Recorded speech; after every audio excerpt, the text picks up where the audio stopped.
In this video, I'm going to explain an adventure drama film called All Is Lost. The film begins with the protagonist of the movie, credited as Our Man, narrating the letter. He addresses the people saying he'll miss everyone and apologizes to them. He also contemplates the hopelessness of the situation he's in and how all is lost, as the camera pans across a lost shipping container.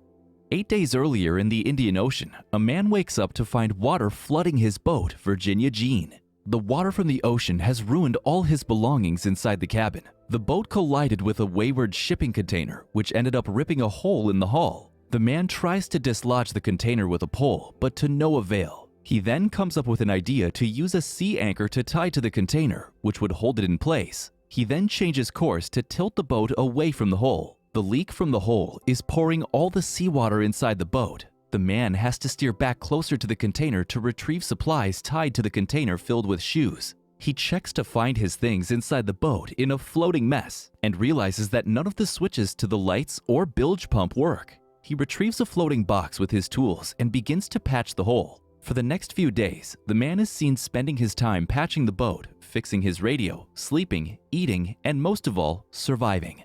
He uses a manual bilge pump, working on it numerous times a day to remove the water from the cabin. The boat's navigational and communication systems have been damaged by saltwater intrusion. The man attempts to repair the marine radio and connects it to one of the boat's batteries. He then tries to read maps but finds it difficult to navigate.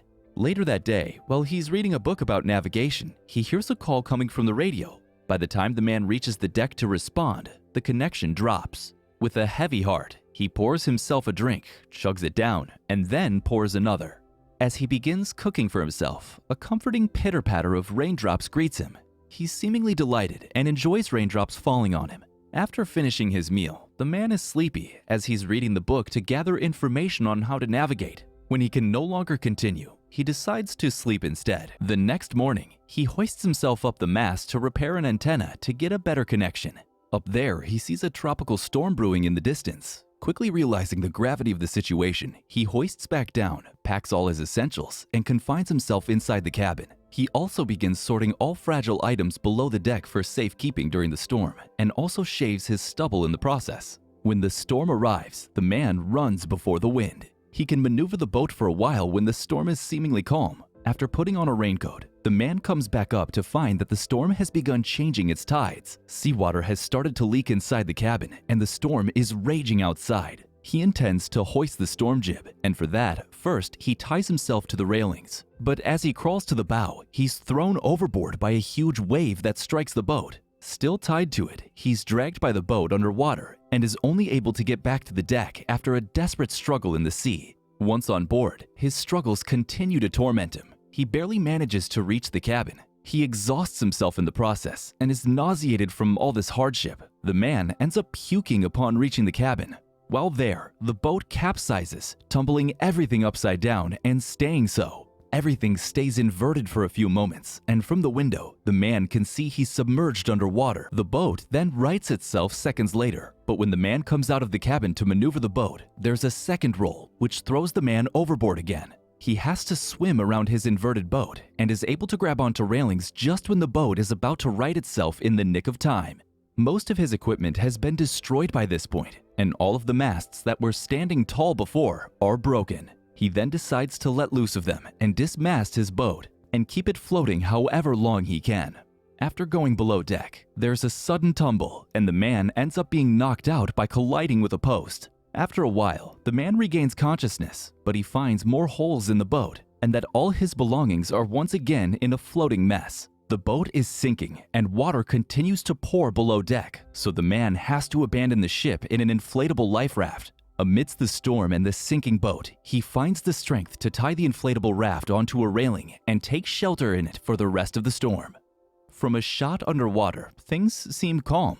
When the storm is past, he pulls his raft along with him towards his sinking boat. Everything above and below the deck is in a wreck and submerged underwater. He salvages whatever he can, essentially his food supplies, utensils, and drinking water from his sinking boat, and transfers it to the raft. When things seem to be done, he hops onto his raft but contemplates going back once more before the boat sinks completely. He goes back below the deck and dives down to retrieve a package. He's also able to tend to the gash on his forehead from earlier during the storm with some rubbing alcohol and bandages. When the man comes back up, the boat is on the verge of sinking and does so after he lets go of the rope joining his raft to the boat. The man is expressionless, but somehow still sad at the sight of his sinking ship. He is as isolated as he can be, floating away in his raft to nowhere. He has several survival kit packages, and the package that he retrieved earlier from underwater is labeled as a fragile, delicate instrument. It contains some sort of telescope, a sextant, that the man is unclear how to use.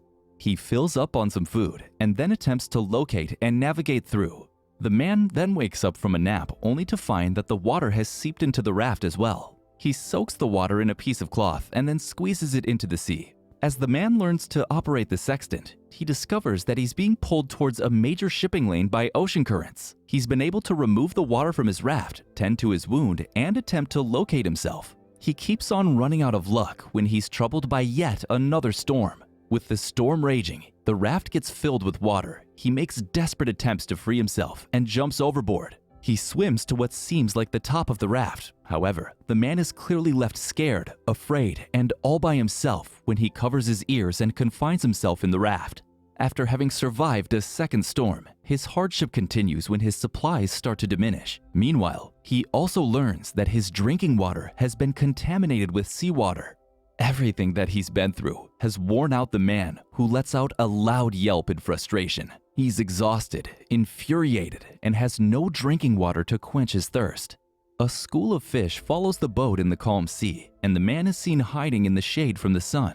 He connects the dots to obtain fresh drinking water from evaporation when he sees water droplets inside a plastic wrapper. He cuts open his gallon container, which had fresh drinking water, and improvises a solar still using the water container, a plastic bag, and aluminum can, producing fresh water. The same school of fish continues to follow the raft as other individual fish join in the company, along with a long-nosed saw shark that is seemingly hunting them. With his depleting food source, the man has to find a way to catch those fish following his raft. Luckily, he salvaged a survival kit with just the right tools for fishing. He sets one up and checks on his solar still, which now has half a can of drinkable water. He quenches his thirst and finds solace with what little water he was able to collect. The man has clear sunburns from being exposed to the sun for too long. He then navigates his position to find himself right in the Sumatra Straits. But even though he knows his position, he's still in the middle of nowhere beneath a vast blue sky, constantly floating on a never-ending sea with no signs of life, even at the far end of the horizon. As night approaches, it's starting to get cold as well. When the man is putting on his sweater, he notices a container ship over the horizon approaching him from a distance. However, there's no crew members to be seen on deck. He hurriedly decides to fire up one of the signaling flares. The flares go unnoticed in broad daylight, and even his screams for help go unanswered. The man can do nothing but sit back down as the container ship goes on its merry way unbothered.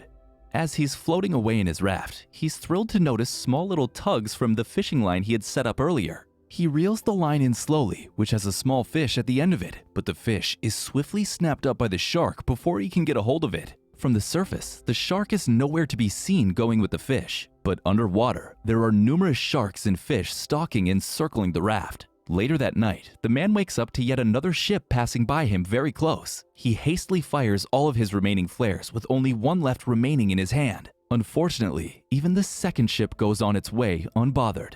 The man can do nothing but grieve in silence as he drifts out of the shipping lane with no food or water. On the 8th day, he stumbles upon an empty jar rolling around in the raft, which once had his food ration. He then decides to write a letter, which is the monologue from the start of the movie. He puts it in the empty jar he found and throws it in the ocean as a message in a bottle. The day ends with nothing eventful and him just floating away. However, later that night, he sees a light coming from the distance. He uses pages from his journal along with charts to create a signal fire inside the water container he had used earlier to obtain fresh water. He adds the pages to the fire and ultimately the entire journal so that it doesn't burn out. Unfortunately, the fire grows out of control and consumes his raft as he's now forced into the water. He's tired from all he had to endure in the last 8 days and accepts that drowning here is his fate, allowing himself to sink. From under the water, he sees the hull of a boat with a searchlight approaching his burning raft. The searchlight is pointing looking for the man. In the last scene of the movie, the man swims towards the surface to grasp an outstretched hand. Thanks for watching. If you fancy more recaps, check out this video now.